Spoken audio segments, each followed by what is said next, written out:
Hindi ko kayang saktan si Ricky. Okay na sa'yo yan! Yung maging kabit ka habang buhay? Or maybe, Sari, you enjoy that. You enjoy being some old man's dirty little secret. Nangarap ang maging kabit. Then get out! Mahal ko siya!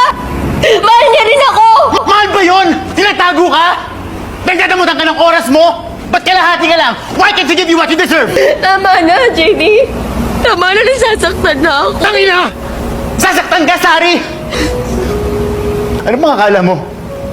Ginusto ko to? Yung maging parang aso na sunod ng sunod sa'yo? Na nakatanghod sa kung ano lang kaya mong ibigay? Na tuwing Webes parang sasabog ang ulo ko kasi alam ko, ibang lalaki kasama mo! But still, I fucking choose to stay!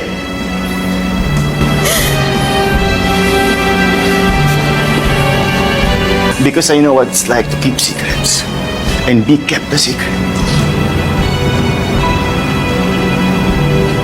You suffer in silence. You live your life defined by that secret. Kapag tinitignan ka ng ibang tao minsan, yun na lang ang nakikita nila sa'yo.